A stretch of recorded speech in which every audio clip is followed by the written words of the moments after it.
dushima Imana iduhaye uyu mwanya wo kubana nayo ndetse no kwiga ijambo ryayo. Izina ryayo nirishimwe kandi rihimbazwe. Dusenge rero nyuma tuganire muri uyu mwanya Imana iduhaye. Imana yacu, Imana ikomeye, ikiranuka kandi Imana itunganye iboneye, Imana idahinduka, turagushimiye kubw'uyu mwanya uduhaye mu izina rya Yesu, ngo twige ijambo ryawe kandi tumenye icyo uvugana n'abantu bawe, hanyuma umuntu wese ahindurwe n'iri jambo, imbuzi y'ijambo ry'Imana rimugereho, maze twese twibere munsi y'umusaraba, ahantu tuzakomeza kuba, ibyo bikazaduhesha kugira ubugingo buhoraho.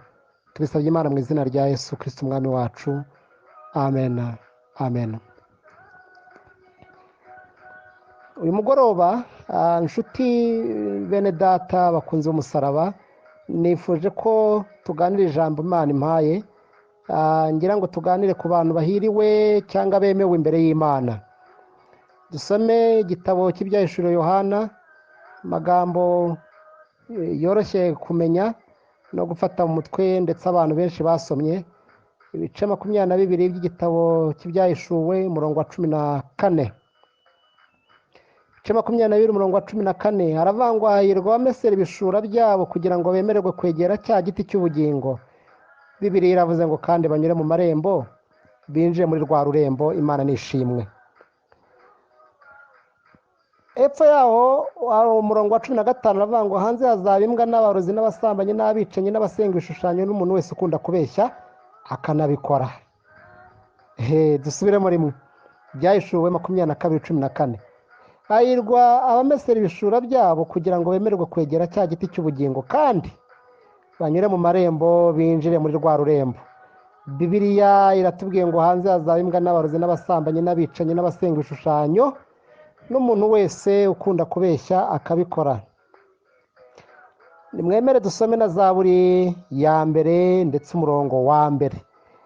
Zaburi ya mbere uhereye ku murongo wa mbere haravangwa hahirwa umuntu udakurikiza imigambi y'ababi, ntahagarare mu nzira y'abanyabyaha. Ijambo ry'Imana riratubwiye ngo ntiyicarane n'abakobanyi, ngo ahubwo amategeko y'Uwiteka niyo yishimira kandi amategeko ye niyo yibwira ku manywa na nijoro. Bibiliya iravuze ngo azahwana n'igiti cyatewe hafi y'umugezi, cyera imbuto zacyo igihe cyacyo, ibibabi byacyo ntibyuma, icyo azakora cyose kizamubera cyiza.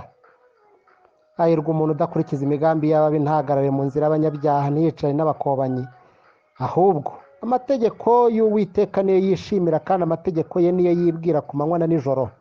Umurongo wa 3 uragira ngo wazahwana n'igiti cyatewe hafi y'umugezi, cyera imbuto zacyo igihe cyacyo, ibibabi byacyo ntibyuma, icyo azakora cyose kizamubera cyiza. Imana yacu nishimwe kandi Imana yacu nishyirwe hejuru, nihimbazwe. Turavuze ngo tuganire gato cyane kuri iri jambo. Tuvuze ngo abahiriwe cyangwa bemewe imbere y'Imana. Bivuze ngo niba hari abantu bemewe ari n'abatemewe. Ikintu gitangaje ni uko mu bantu bipresenta imbere y'Imana, cyangwa se mu bantu bashobora kwipresenta imbere y'umuntu, imbere kabone niyo byaba imbere y'umwami, imbere y'umutegeka runaka, imbere y'umuyobozi runaka, mu bantu benshi bashobora kwipresenta imbere ye cyangwa kwigaragaza imbere ye, hashobora kubamo abantu bemewe hanyuma hakabamo n'abantu batemewe. Impamvu ni iyi: biranumvikana kandi ashobora kwigaragaza imbere y'umuntu, bakamubwira ati muyobozi, bakamubwira ati mutware, bakamubwira ati databuja, nyamara nawe ubwo akaba harimo abatemera. No mu busanzwe impamvu zishobora gutera ibyo zishobora kuba yuko nawe ubwo azi ko harimo abamuryarya, harimo abavugisha umunwa gusa, harimo abavugisha akanwa konyine. Imana niturengere kandi Imana nidutabare cyane. Abantu bashobora kwigaragaza imbere y'umuntu nawe ubwo abizi yuko batagendanye, kandi nawe ubwabo mu mitima bakaba babizi ko babivugishije umunwa gusa, nyamara batagendanye, batari mu murongo we. Imana nishimwe kubera ko abantu ariko bateye. Abantu kenshi bagaragaza uburyarya, bagaragaza bigaragaza mu ishusho nziza ariko mu ishusho batarimo. hanyuma naratekereje nsanga n'imbere y'Imana hari abantu bashobora kuba bagaragaza presence imbere y'Imana ariko batemewe, batanahiriwe imbere y'Imana. Iyo bitaba ibyo, uyu mwanditsi ntawe yaravuze ngo hahirwa abamesera ibishura byabo kugira ngo bemererwe kwegera cya giti cy'ubugingo. Bivuze ngo hari n'abandi badahiriwe. Iyi zaburi niba yaravuze ngo hahirwa umuntu udakurikiza imigambi y'aba. Bibiliya iyo usoma mu bice bitandukanye mu isezerano rya kera n'irishya, agenda avuga iby'abantu bahiriwe. Ndetse Matayo nawe yarabivuze igihe Kristo yazamukaga umusozi abonye ngo abantu benshi, ngatangira kubabwira ngo kubabwira iby'abahiriwe. Ngarababwira ngo hahirwa abakira mu mitima yabo, ngarababwira ngo hahirwa abagwaneza, ngababwira iby'abantu bahiriwe, ngarabarondora bacada. Agenda avuga iby'abantu bahiriwe n'impamvu bahiriwe. Haleluya, Mana nishimwe. Nifuza ko uyu mugoroba umuntu wese yatekereza akamenya niba yaba mu cyiciro cy'abantu bahiriwe.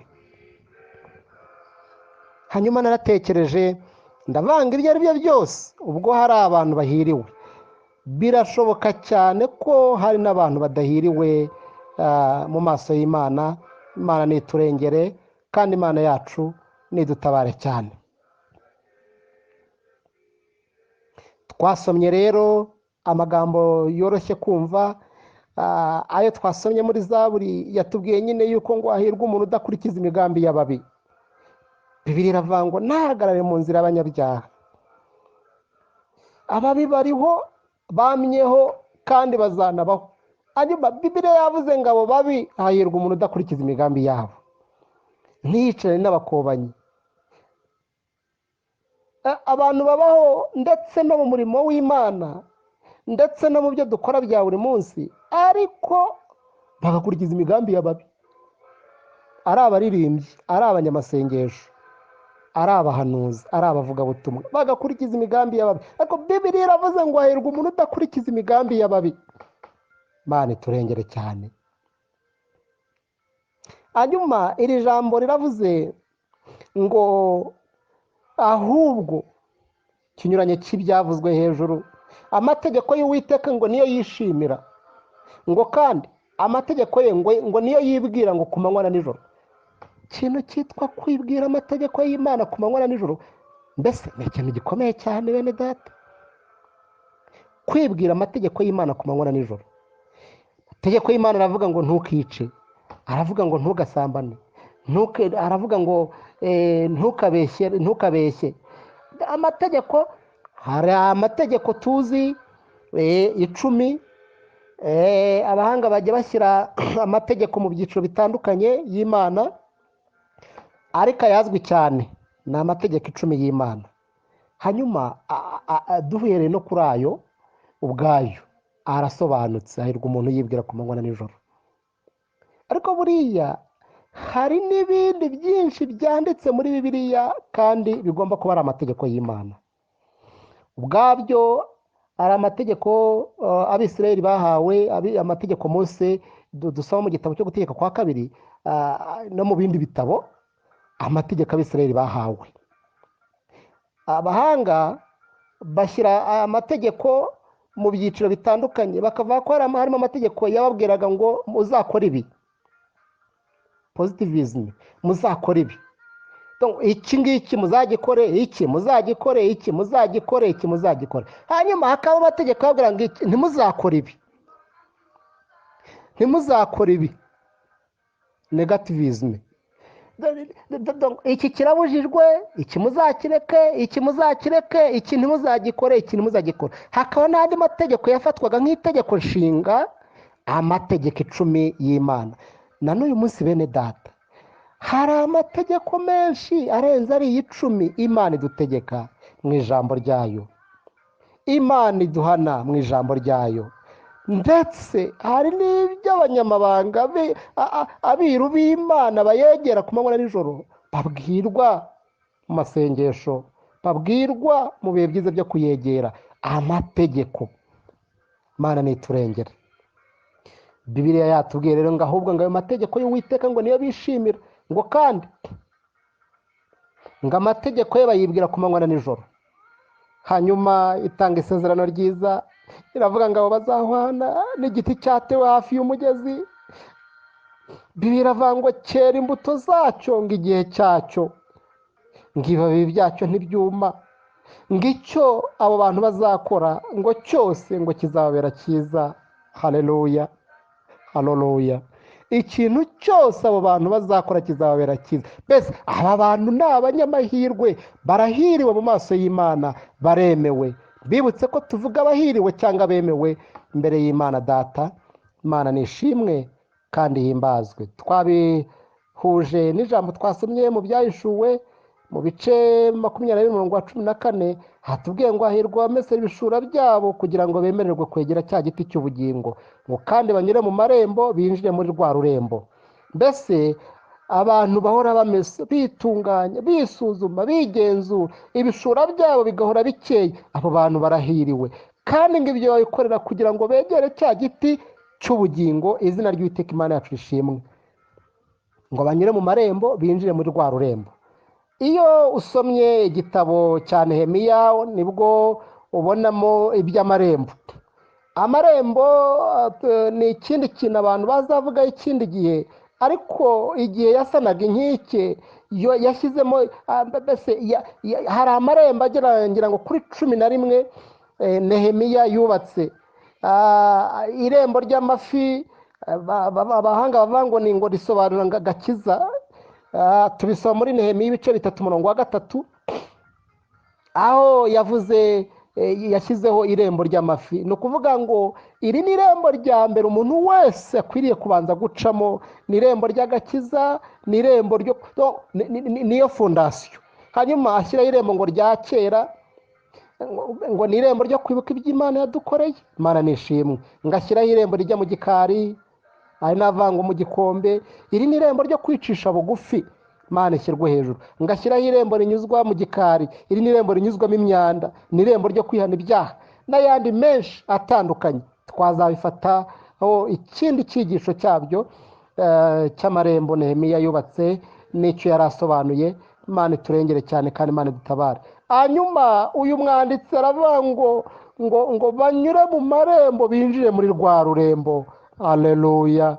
Mbese ari abantu batanyura mu marembo ngo nibarangiza ngo babone uko binjira muri rwa rurembo. Hari abantu uzabona yuko basimbutse inkike, hari abantu uzabona yuko barinjiye tudiregite muri korari, barinjiye direkitoma bajya mu kinyamasengesho, barinjiye bahita binjira tudasuwite, badahagaze tuduruwa, baragenda binjira mu ivugabutumwa. Yewe bagiye no mu mirimo, bagiye no mu bintu bitandukanye bitari bimwe, ariko Bibiliya ikavuga yuko basimbutse. Hari ibintu bagombaga kubanza. Bibutse ko muri iyi nzira ikintu cya mbere ni ukubanza kwihana ibyaha. Bibutse ko muri iyi nzira ikintu cya mbere ni ukubanza gutungana rwose, ugasiga imirimo ya kamere.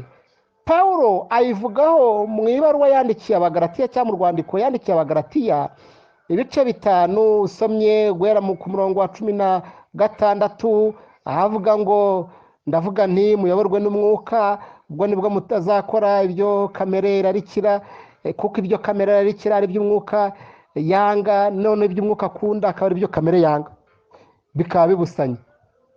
Aramanuka aravuga ngo dore imirimo ya kamere iragaragara. Nyuma yaho ageze ku murongo wa 22 avuga n'iby'imbuto z'umwuka. Imana yacu nishyirwe hejuru. Hanyuma turagira ngo twibutse umuntu wese yuko hari ahantu umuntu abanza kunyura. Ku irembo rirasukirwaho, mu rugo rw'intama. Imana niturengere cyane. Hari ahantu umuntu abanza guca. Ntabwo umuntu mbese ntabwo ikihutirwa cyane ari ibyo umuntu agiye gukora mbere y'uko abanza kwihana ibyaha. Twiga inyigisho z'umubatizo batubwiraga iby'imibatizo 3. bakatubwira umubatizo wo kwihana ibyaha, bakatubwira umubatizo w'amazi menshi, barangiza bakatubwira umubatizo w'umwuka wera. Rero ntibyari bikwiye ko hari umubatizo n'umwe umuntu yasimbuka. Ntabwo umuntu yakabaye ajya mu mubatizo w'amazi menshi atarabanje umubatizo wo kwihana ibyaha. Imana yacu niturengere, kandi Imana yacu idutabare cyane. Hanyuma umwanditsi mwiza w'agatabo k'umugenzi Yohani Bunyana yandika muri rya ihirwe rikomeye cyane, ari aho yageze avuga ngo abantu basinziriye ku nzira. Umukristo ngo yahuye n'abantu basinziriye ku nzira, bari abantu batatu. Umwe ngo yitwaga Muswa, undi yitwa Bute, undi yitwa Ruhangara. Noneho ngababwira iby'akaga ashobora guhura nako kuba basinziriye kuri iyo nzira, kuko ngo umurimbuzi ashobora kuza akaza nk'intare yivuga akabaconshomera. Uwitwa Muswa ngo aramubwira ngo simbonye ko hari akaga. Noneho ngo uwitwa Bute we ngo aramubwira ngo reka nongere nisinzirire. Uwitwa Ruhangara ngo aravuga ngo ikibindi cyose giterekwa ku yacyo ndiba. Imana niturengere. Akigenda muri iyo nzira ahura n'abantu burira inkike, basimbuka batabanza ngo bagende etape par etape, bubahirize uko iyi nzira umwami wacu yayiciye. Imana iturengere. Umwe ngo yitwaga mihango y'idini, undi ngo yitwaga ndyarya. Aba rero baragwiriye barasimbutse buriye inkike. Mbese ni ba mihango y'idini, bazi kujya mu nzira y'umusaraba, bazi kusari, bazi kujya ku igaburo ryera, bazi kujya mu masengesho, bazamuka imisozi, bubahiriza imihango. Usanga ari n'abayobozi rimwe na rimwe bafite ibintu bashinzwe.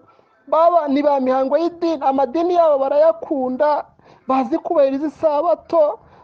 Mbese bavuga ko ari abapantekote, bavuga ko ari abanyesabato, bavuga ko ari abayisilamu, bavuga ko ari abakristo, bavuga ko ari abahamya ba Yehova. Baba mu madini yose ahava akagera, ariko ni ba mihango y'idini, agakiza. Batunzwe no itorero ry'Imana, barimo bakina politiki, babaho ari abantu bagenzura iby'umwuka, ntibabigira. Amasengesho ntayo bagira, ijambo ry'Imana ntibagwiriyemo, ntibishimiye abantu, ntibagira urukundo rya tegeko rya mbere Bibiliya yavuze yatanze, ahubwo babaho bagenzura utuntu n'utundi, babaho ari abantu bigize abanyapolitiki mu murimo w'Imana. Bibiliya aka gatabo k'umugenzi niko kagereranya abo bantu na ba mihango y'idini. Imihango yose barayishoboye, baranayizi, banazi uko bigenda, uhereye kera babibayemo, ni abasaza mu buryo bwose, ariko ni ba mihango y'idini. Imana iturengere. Hanyuma abo bantu buriraga inkike hari harimo n'abitwa ba ndyarya, bagaragaza ko ibintu babirimo ndetse ko rwose ari abantu b'Imana, ariko ni indyarya ziba mu idini, ni indyarya ziba mu itorero.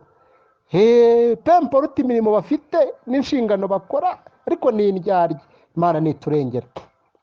Hanyuma aganira nabo ngo yarababajije ngo nabahe baravahe, ngo aramubwira ngo bavukiye mu gihugu cyitwa Ndirarira, ngo barajyanwa ku musozi witwa Siyoni, ngo kugira ngo bashimirweyo, ngo barajyanwa no gushimirwayo.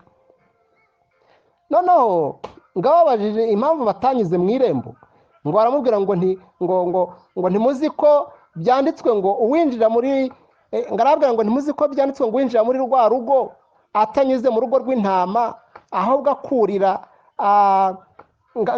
akurira ahandi uwari umujura n'umunyazi. Nuko ibyo byanditse muri Yohana ibice 10 umurongo wa mbere. Hanyuma ngo barangije ngo baramubwira bati abo mu gihugu cyacu bagira ngo iyo nzira ni uruboko.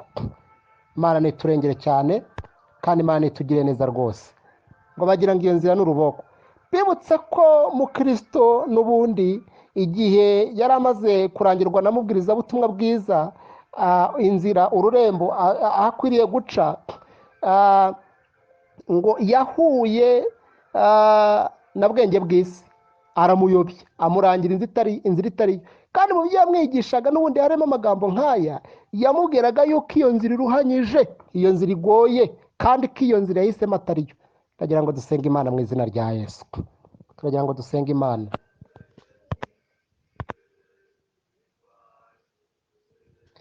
turagira ngo dusengane Imana mu izina rya Yesu. Imana niturengere, Imana nidutabara. ariko twari tuvuze ngo hahirwa umuntu udakurikiza imigambi y'ababi, ntiyicare ntakurikize imigambi y'abakobanyi. Bibiliya yavuze kandi ngo hahirwa amese ibishura byabo kwegera cya giti, bagaca mu marembo bakinjira muri rwa rurembo. Nta etape n'imwe basimbuka, porosedire yose irubahirizwa. Ntabwo ari ba mihango y'idini, ntabwo ari ba ndyarya, ntabwo ari abantu basinziriye ku nzira, saburira inkike. Imana niturengere.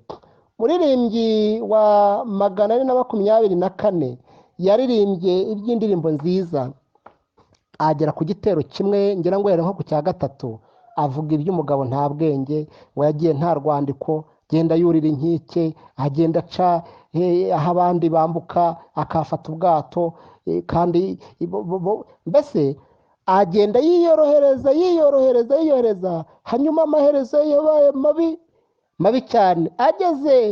ageze ku irembo ngo bamubaze urwandiko rw'agatanga ka mbere, hanyuma ngasanga atarufite. Azana za rekomandasiyo z'idini, azana ya mihango, azana iby'imigenzo.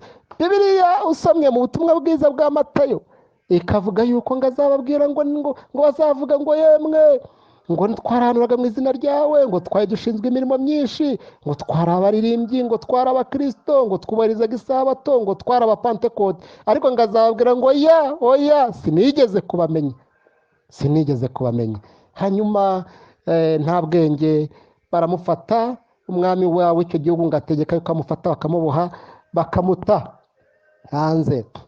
Ngaho niho mu itanura rya kumuro n'amazuku, ngaho niho bazarira bakakenyera amenyo.